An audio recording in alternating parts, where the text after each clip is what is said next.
Hello friends, welcome to GK क्रैच। Friends, आज के वीडियो में हम पीएच मान यानी पीएच वैल्यू से संबंधित जितने भी कंसेप्ट या जितने भी सवाल बन सकते हैं सभी को एक साथ डिस्कस करेंगे इस वीडियो में। ये टॉपिक दोस्तों ग्रुप डी एग्जाम के लिए एक काफ़ी महत्वपूर्ण टॉपिक है साइंस का, जिससे कि दोस्तों हर शिफ्ट में 1 से 2 सवाल पूछे जाते हैं। वीडियो के अंत तक जरूर देखिएगा और ये मेरा दावा है कि दोस्तों अगर इस टॉपिक से आपके शिफ्ट में सवाल पूछा जाए तो इसी वीडियो से ही पूछा जाएगा। और ये पूरा पीडीएफ दोस्तों यहाँ पे आप देख सकते हैं, ये हमारा जीके क्रैच एप्लीकेशन में मिल जाएगा। इस वीडियो का डिस्क्रिप्शन बॉक्स में लिंक है, डाउनलोड कर लीजिएगा। तो सभी सवाल को दोस्तों डिस्कस करेंगे। उससे पहले पीएच से संबंधित यानी पीएच स्केल से संबंधित कुछ बेसिक से पॉइंट हैं जिससे दोस्तों एग्जाम में बार बार सवाल पूछे जाते हैं, उन सभी को एक बार डिस्कस कर लेते हैं। पहला पॉइंट है पीएच का फुल फॉर्म क्या है, ये भी पूछा जाता है। पोटेंशियल ऑफ हाइड्रोजन, और इसे पावर ऑफ हाइड्रोजन भी कहा जाता है। पीएच को किस तरह से लिखा जाता है, देखिए पी छोटा पी बड़ा एच। और दोस्तों दूसरा पॉइंट है इसका उपयोग यानी इसका इस्तेमाल कहाँ किया जाता है। दोस्तों किसी एक जलीय घोल का अम्लीयता और उसका क्षारीयता को निर्दिष्ट करने के लिए इसका इस्तेमाल किया जाता है। Okay, it is a scale used to specify acidity और basicity of an aqua solution. और अगला पॉइंट आपको याद रखना है, ये जो पीएच मान यानी पीएच वैल्यू के जनक किसे कहा जाता है, यानी इसके आविष्कारक कौन है। एसपीएल सोरेनसन, याद रखिएगा, ये डेनिश बायोकेमिस्ट हैं। और पीएच स्केल से संबंधित ये एक दोस्तों लोगारिथमिक रिप्रेजेंटेशन है, इसको भी याद रखिएगा। ये दोस्तों इन्वर्सली इंडिकेट करता है हाइड्रोजन आयन का कंसंट्रेशन को, यानी दोस्तों अगर हाइड्रोजन आयन का कंसंट्रेशन यानी एकाग्रता बढ़ता है तो पीएच कमता है, अगर हाइड्रोजन आयन कंसंट्रेशन कमता है तो पीएच बढ़ता है। ये जो इक्वेशन है इसका मतलब ये होता है। तो याद रखिए, नेक्स्ट पॉइंट पे चलते हैं। अगर पीएच की वैल्यू 0 है तो हाइड्रोजन आयन का एकाग्रता यानी कंसंट्रेशन सबसे ज़्यादा होता है।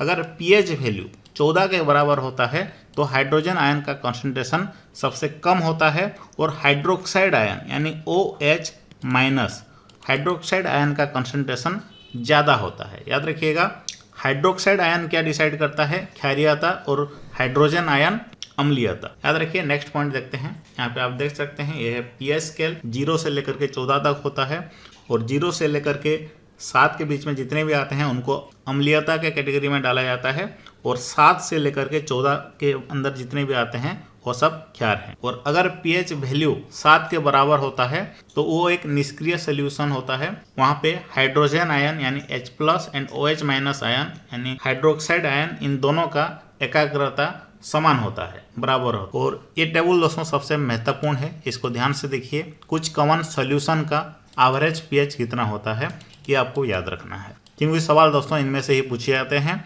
और ये एक ट्रस्टेड सोर्स से लिया गया है, तो इसको ही याद रखिए।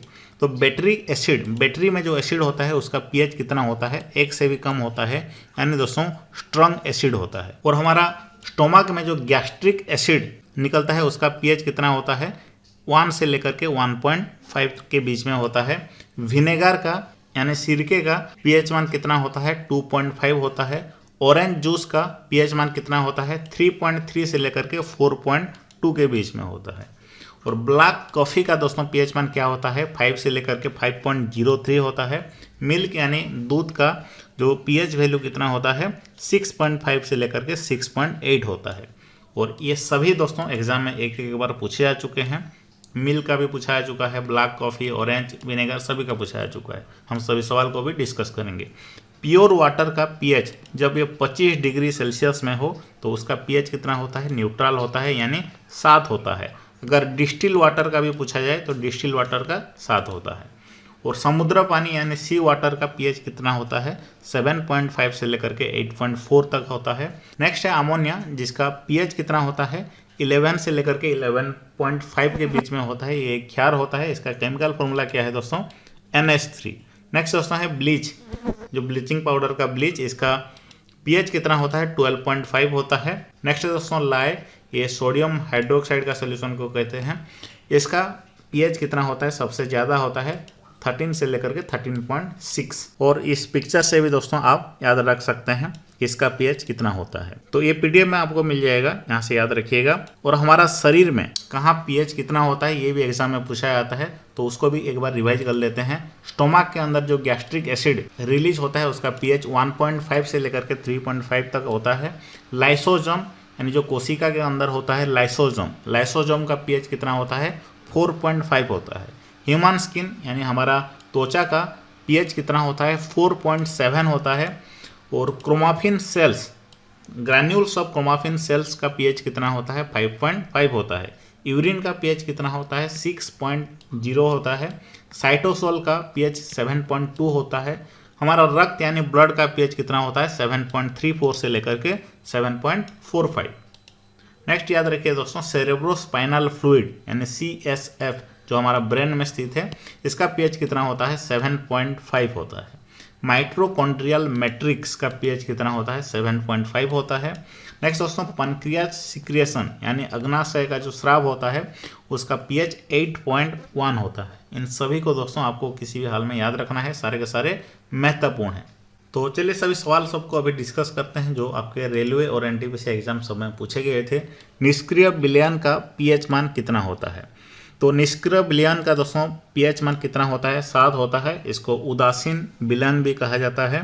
और ये भी याद रखिए पीएच मान 7 से कम होता है तो उसको अम्लीय कहा जाता है, अगर 7 से ज़्यादा होता है तो क्षारीय कहा जाता है। और आगे के सभी सवाल डिस्कस करने से पहले आपके लिए कुछ खुशखबरी है दोस्तों। हमारा एप्लीकेशन का अपडेटेड वर्जन आ गया है जहाँ पे दोस्तों आपको सिर्फ क्विज PDF के साथ साथ नोट्स भी मिलेगा, लेकिन ज़्यादा कंटेंट दोस्तों आपको क्विज में ही मिलेगा, क्योंकि दोस्तों यहाँ पे पिछले 5 साल के रेलवे एग्जाम के सभी सवाल को कवर किए गए हैं। यहाँ पे देख सकते हैं रसायन विज्ञान के सारे सवाल हैं, टॉपिक वाइज हैं। यहाँ पे दोस्तों सभी को इसी तरह से आप प्रैक्टिस कर सकते हैं।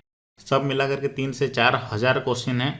इंग्लिश में भी मिल जाएंगे, हिंदी में भी मिल जाएंगे। यहाँ पे जितने सवाल डिस्कस कर रहे हैं पीएच का, वो भी दोस्तों आपको रसायन विज्ञान का टॉपिक में मिल जाएगा। बस इतना ही नहीं दोस्तों, करंट अफेयर के भी टॉपिक वाइज क्वेश्चन आंसर हम डाल दिए हैं। सब मिला करके 1500 से भी ज़्यादा करंट अफेयर के क्वेश्चन हैं।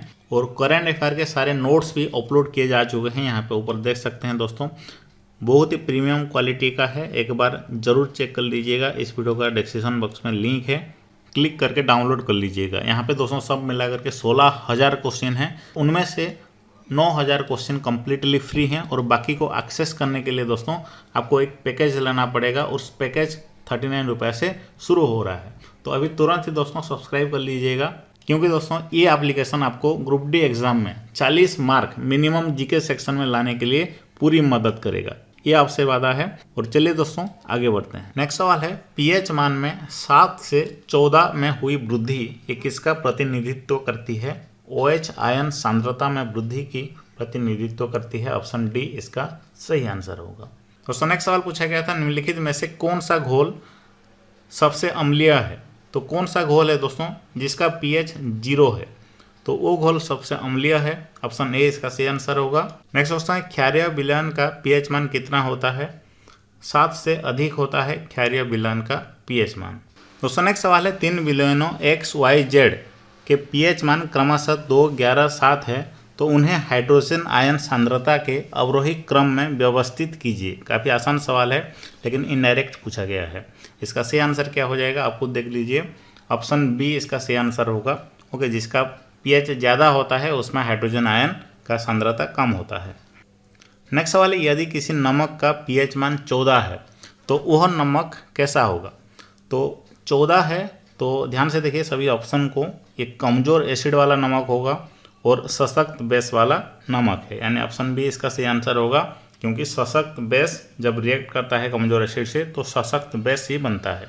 तो ऑप्शन बी इसका सही आंसर होगा। नेक्स्ट सवाल देखते हैं, नींबू के रस का पीएच मान कितना होता है?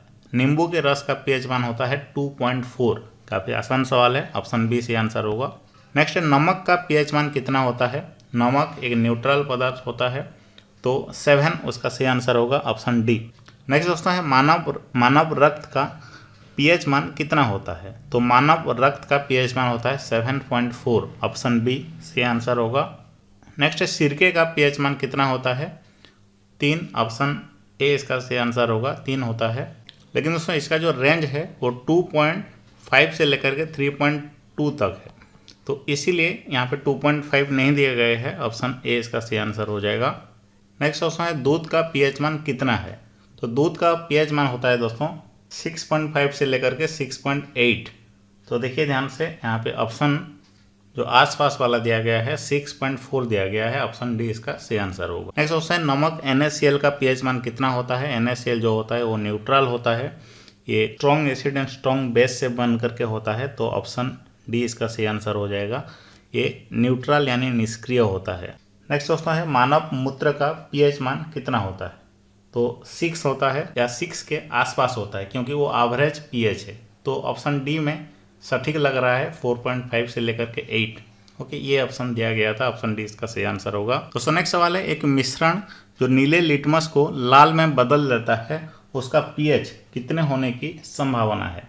तो सही आंसर क्या होगा? काफ़ी आसान सवाल है, चलिए बताइए। सही आंसर दोस्तों हो जाएगा ऑप्शन ए इसका सही आंसर होगा।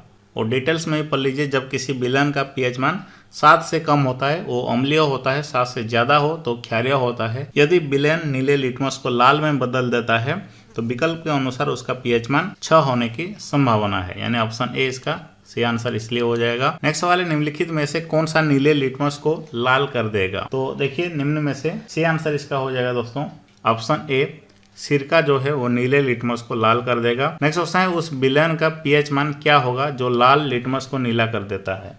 7 से अधिक होगा, ऑप्शन डी इसका सही आंसर होगा। दोस्तों ये आखिरी सवाल है, ये आपके लिए है, मिथाइल ऑरेंज का रंग क्या होता है? कमेंट बॉक्स में ज़रूर बताना इसका आंसर क्या होगा।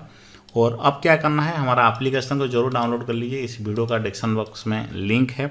और दोस्तों वहाँ पे और भी बहुत सारे सवाल पीएच से संबंधित हैं, इंग्लिश में हिंदी में दोनों लैंग्वेज में मिल जाएंगे। सिर्फ पीएच से नहीं दोस्तों, केमिस्ट्री के जितने भी टॉपिक हैं, महत्वपूर्ण टॉपिक हैं, सभी का क्वेश्चन आंसर वहाँ पे मिल जाएगा। बायोलॉजी हो गया, उसके बाद फिजिक्स का हो गया, सभी के टॉपिक वाइज क्वेश्चन आंसर मिल जाएंगे। करंट अफेयर के भी लगभग 1500 क्वेश्चन आपको मिल जाएंगे। स्टैटिक जीके के 2000 क्वेश्चन मिल जाएंगे।